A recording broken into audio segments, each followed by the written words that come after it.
साथियों नमस्कार, स्वागत है आपका अपने चैनल सक्सेस जंक्शन एक कदम सफलता की ओर में। और हम लेकर के आ गए हैं आपके लिए सभी प्रतियोगी परीक्षाओं की दृष्टि से अति महत्वपूर्ण 360 डिग्री करंट अफेयर्स, यानी कि यहाँ पर आपको हर एक प्रश्न के बारे में डिटेल में जानकारी दी जाएगी, जिससे अगर उससे संबंधित कोई अन्य प्रश्न भी आपकी परीक्षा में बनता है तो आप उसे भी बड़ी आसानी से सॉल्व कर सकते हैं। तो चलिए बिना समय गए हुए सीधे अपने सेशन की ओर चलते हैं और आपको बताते हैं कि आज के सेशन में क्या क्या होने वाला है। आइए देखते हैं। तो टुडे सेशन की बात करें तो सबसे पहले आपको यस्टरडे का रिवीजन कराया जाएगा, यानी कि कल हमने जो करंट अफेयर आपको कराई है उसमें से रैंडमली 3 प्रश्न आपसे पूछे जाएंगे और आपको अपने आप को खुद ये चेक करना है कि कल वाली करंट अफेयर आपको याद है या फिर नहीं याद है।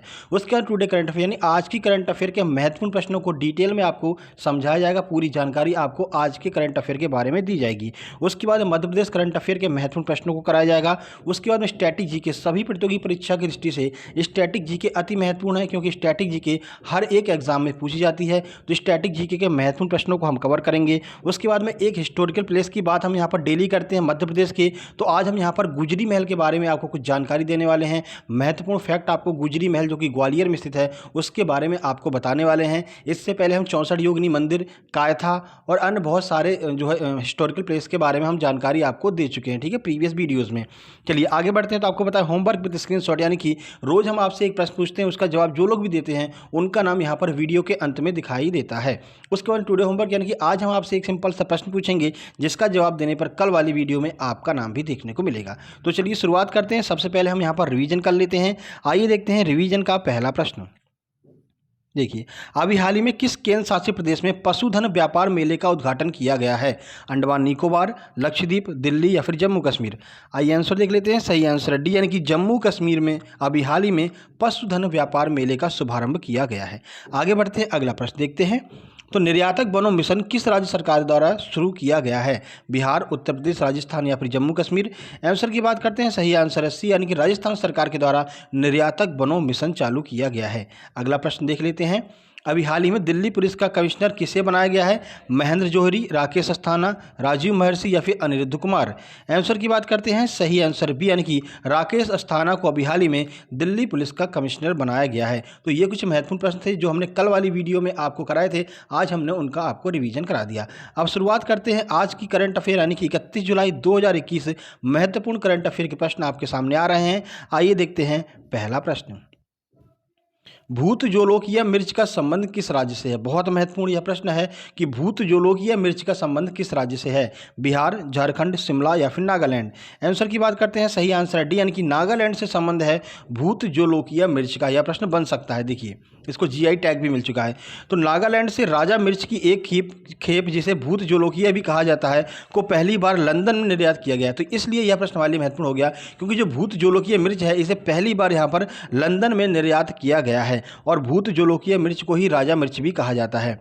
स्कोविल हीट यूनिट्स के आधार पर दुनिया की टॉप 5 तीखी मिर्चों में नागालैंड की किंग चिली भी अपना स्थान रखती है। कि जो दुनिया की टॉप 5 सबसे तीखी मिर्चें हैं उनमें नागालैंड की जो किंग चिली है या फिर जिसे भूत जोलोकिया भी कहा जाता है, ये मिर्च अपना एक स्थान रखती है। इसे 2008 में जीआई टैग दिया जा चुका है और 2007 में गिनीज बुक ऑफ वर्ल्ड में भी यह अपना स्थान बना चुकी है। तो याद रखिएगा, भूत जोलोकिया मिर्च जो है यह आपके नागालैंड से संबंधित है। आगे बढ़ते हैं। अगला प्रश्न है, किस राज्य की पुलिस ने महिला सुरक्षा हेतु पिंक प्रोटेक्शन प्रोजेक्ट लॉन्च किया है? राजस्थान, उत्तर प्रदेश, केरल या फिर बिहार? आंसर की बात करते हैं। सही आंसर सी, यानी कि केरल राज्य सरकार ने महिला की सुरक्षा हेतु पिंक प्रोटेक्शन प्रोजेक्ट लॉन्च किया है। अब ये क्या है, आइए पूरी जानकारी आपको देते हैं। तो देखिए, केरल पुलिस ने सार्वजनिक, निजी और डिजिटल स्थानों में महिला सुरक्षा के लिए पिंक प्रोटेक्शन प्रोजेक्ट लॉन्च किया है। इसका उद्देश्य सार्वजनिक स्थानों पर दहेज से संबंधित मुद्दे, साइबर अपराध और अन्य जो महिलाओं का अपमान होता है उसको रोकने के लिए इसकी शुरुआत की गई है। भीड़ भाड़ वाले स्थान पर असामाजिक तत्वों का पता लगाने और उनसे निपटने में भी ये जो प्रोजेक्ट है वो यहाँ पर पुलिस की मदद करेगा। तो याद रखिएगा, पिंक प्रोटेक्शन प्रोजेक्ट कहाँ पर शुरू किया गया है? तो केरल में शुरू किया गया है पिंक प्रोटेक्शन प्रोजेक्ट। ठीक है, आगे बढ़ते हैं। अगला प्रश्न है, इंटेल ने किसके साथ मिलकर AI फॉर ऑल पहल की शुरुआत की है? ये बहुत महत्वपूर्ण प्रश्न है। MPPSC की दृष्टि से अगर हम बात करते हैं आर्टिफिशियल इंटेलिजेंस का यह प्रश्न बन सकता है। DRDO, नाबार्ड, CBSE या फिर इसरो? आंसर की बात कर लेते हैं। सही आंसर है सी, यानी कि CBSE के साथ मिलकर के इंटेल ने यहाँ पर एक AI फॉर ऑल पहल लॉन्च की है। अब ये किस लिए है, आइए देख लेते हैं। तो इंटेल ने केंद्रीय माध्यमिक शिक्षा बोर्ड CBSE शिक्षा मंत्रालय के सहयोग से भारत में सभी के लिए कृत्रिम बुद्धिमत्ता की बुनियादी समझ पैदा करने के लिए AI फॉर ऑल पहल को लॉन्च किया है। ठीक है, तो ये क्यों लॉन्च की गई है? तो मतलब देश में जितने भी लोग हैं उन सबको आर्टिफिशियल इंटेलिजेंस के बारे में जानकारी मिल सके।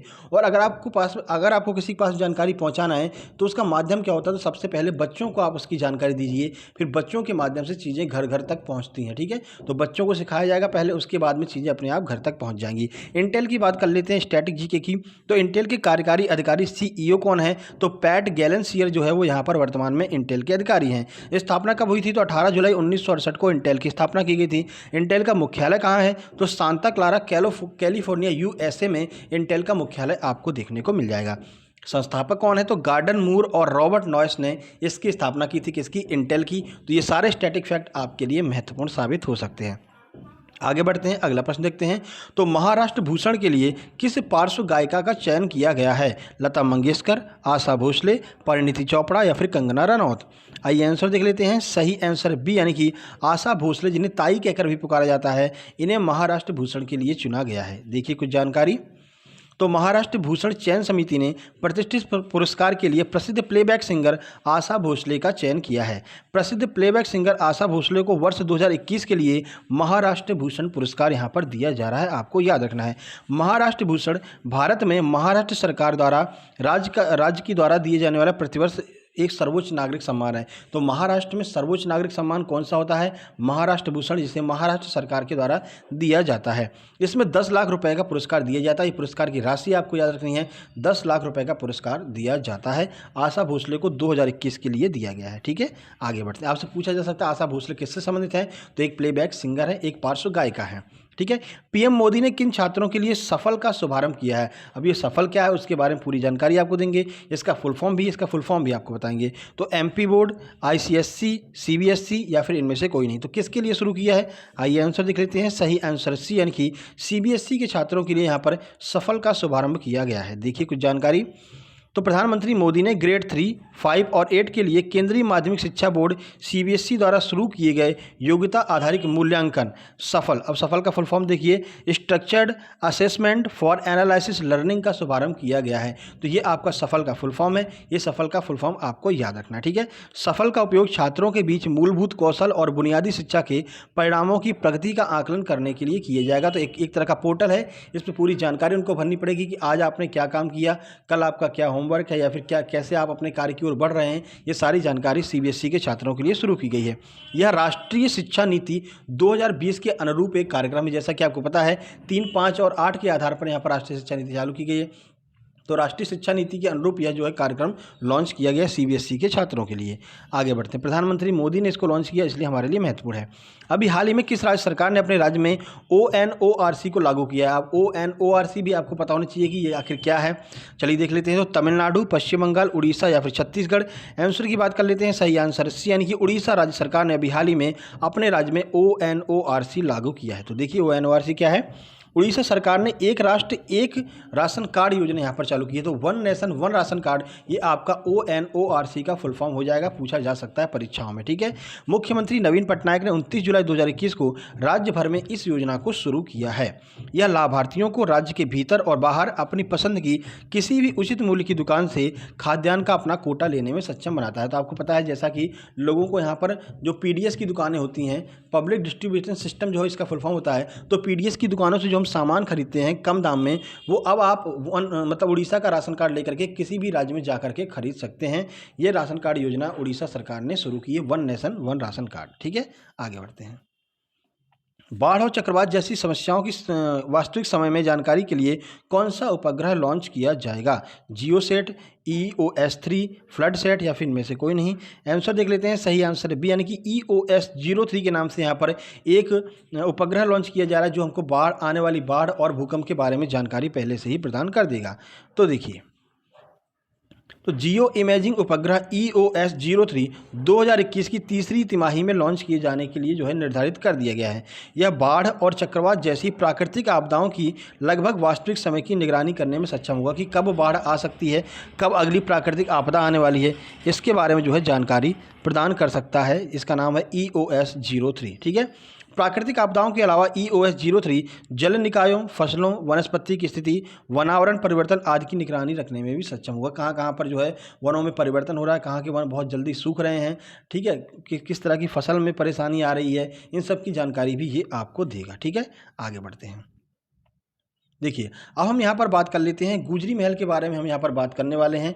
ठीक है, तो आइए देखते हैं गुजरी महल से संबंधित कुछ महत्वपूर्ण फैक्ट। जैसा कि आपको पता है, रोज़ हम यहाँ पर एक जो है ऐतिहासिक स्थल को कवर करते हैं मध्य प्रदेश की।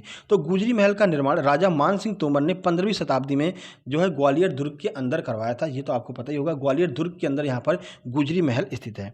राजा मान सिंह ने इसे अपनी रानी मृगनयनी के लिए बनवाया था, जो कि गुर्जर वंश की राजधानी थी। तो गुर्जर वंश की राजकुमारी थी। तो गुर्जर वंश की राजकुमारी से इनका प्रेम विवाह हुआ था, जिसकी वजह से उनके लिए अलग से गुजरी महल का निर्माण करवाया गया था। इस महल के भीतरी भाग में पुरातत्व संग्रहालय की स्थापना की गई है, जो कि 1992 में MV गर्दे के द्वारा इसकी स्थापना की गई थी। तो जो ये संग्रहालय है, जो म्यूजियम है, उसको MV गर्दे ने 1920 में शुरू किया था और 1922 में इसे दर्शकों के लिए खोल दिया गया था। आप भी जाकर के देख सकते हैं, बहुत पुरानी पुरानी चीज़ें वहाँ पर, बहुत पुरानी बंदूकें, तलवारें आदि वहाँ पर रखी गई हैं। ठीक है, यह मध्य प्रदेश का सबसे पुराना संग्रहालय है, जिसमें मध्य प्रदेश के पुरातत्व इतिहास से संबंधित महत्वपूर्ण शिलालेख भी रखे गए हैं। विदिशा के बेसनगर पवाया से प्राप्त महत्वपूर्ण पाषाण प्रतिमाएं भी रखी गई हैं। ठीक है, तो ये सारी चीज़ें आपको वहाँ पर मिल जाएंगी। प्रश्न बन सकता है, मध्य प्रदेश का सबसे पुराना म्यूजियम, सबसे पुराना संग्रहालय कौन सा है? तो याद रखिएगा, गुजरी महल संग्रहालय, जो कि 15वीं शताब्दी में राजा मान सिंह तोमर ने बनवाया था, ग्वालियर किले में स्थित है। यह सबसे पुराना संग्रहालय है। ठीक है, आगे बढ़ते हैं। एक किंवदंती के अनुसार गुजरी रानी मृगनयनी का गांव मैहर राई ग्वालियर से 24 किलोमीटर की दूरी पर स्थित है। मृगनयनी की गांव से नहर द्वारा पीने का पानी गुजरी महल में लाया जाता था। तो गुजरी रानी थी, उन्होंने ये कहा था कि हम जो है अपने गांव का ही पानी पिएंगे। तो उसके लिए जो है 24 किलोमीटर नहर खोद करके राजा मान सिंह तोमर ने उनके गाँव से पानी लाने की व्यवस्था की थी, किसमें? गुजरी महल में। तो गुजरी महल में जो है राई, जो मैहर राई गांव है, वहाँ से पानी आया करता था। ये भी आपको याद रखना है। ठीक है, आगे बढ़ते हैं। देखिए, तो अगला सेगमेंट है यहाँ पर स्टैटिक जीके का सुपर स्तंभ। आज MP जीके के जो करंट अफेयर वो आपके लिए हम नहीं ला पाए हैं। आज की और कल की दोनों करंट अफेयर आपको कल वाली वीडियो में ही मिल जाएगी। ठीक है, किसी वजह से हम थोड़ा बाहर यहाँ पर आउटर में हैं, ठीक है, इस वजह से हम सारी चीज़ें कलेक्ट नहीं कर पा रहे, उसके लिए हम आपसे माफ़ी चाहते हैं। स्टैटिक जीके की बात कर लेते हैं। आइए देखते हैं स्टैटिक जीके का पहला प्रश्न। भारत के मेक इन इंडिया लोगों में इनमें से किस पशु को दर्शाया गया है?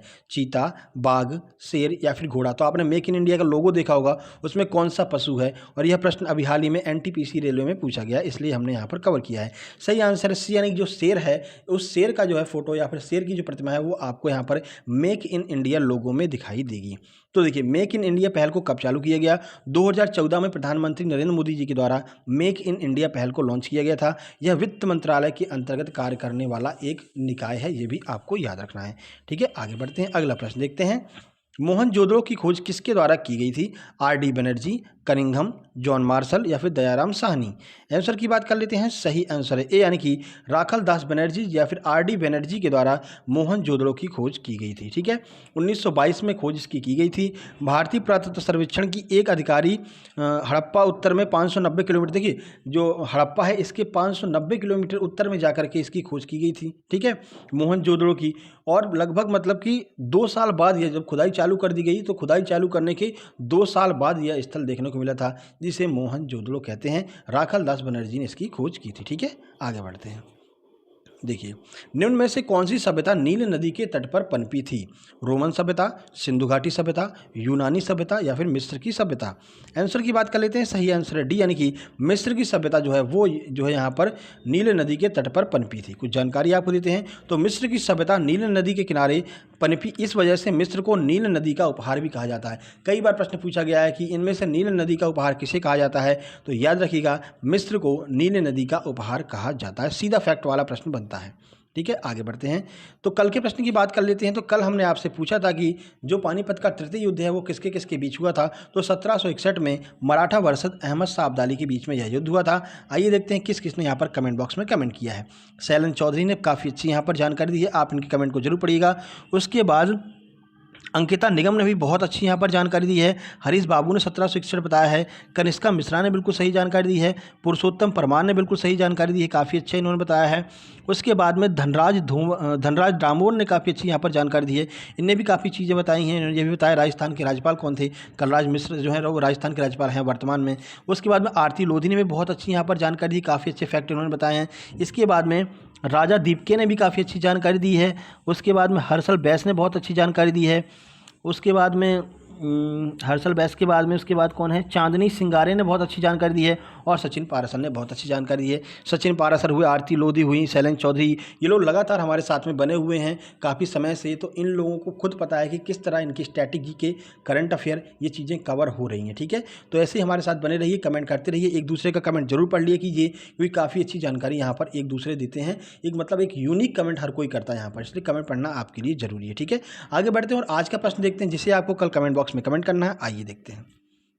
तो महात्मा गांधी के राजनैतिक गुरु कौन थे, यह आपको बताना है। प्रश्न एक बार फिर से देख लीजिए, महात्मा गांधी के राजनैतिक गुरु कौन थे, यही आपको कमेंट बॉक्स में कमेंट करके बताना है। ठीक है, चलिए ये वीडियो कैसी लगी कमेंट बॉक्स में कमेंट करके बताइएगा। वीडियो को लाइक कीजिए, दोस्तों के पास शेयर कीजिए, चैनल को सब्सक्राइब करके नोटिफिकेशन बेल जरूर दबा लीजिए, क्योंकि MPPSC के लिए विशेष क्लास हम बहुत जल्द यहाँ पर स्टार्ट करने वाले हैं MPPSC 2021 के लिए। ठीक है, तो जल्द ही मिलते हैं एक नई वीडियो में, तब तक के लिए नमस्कार, धन्यवाद।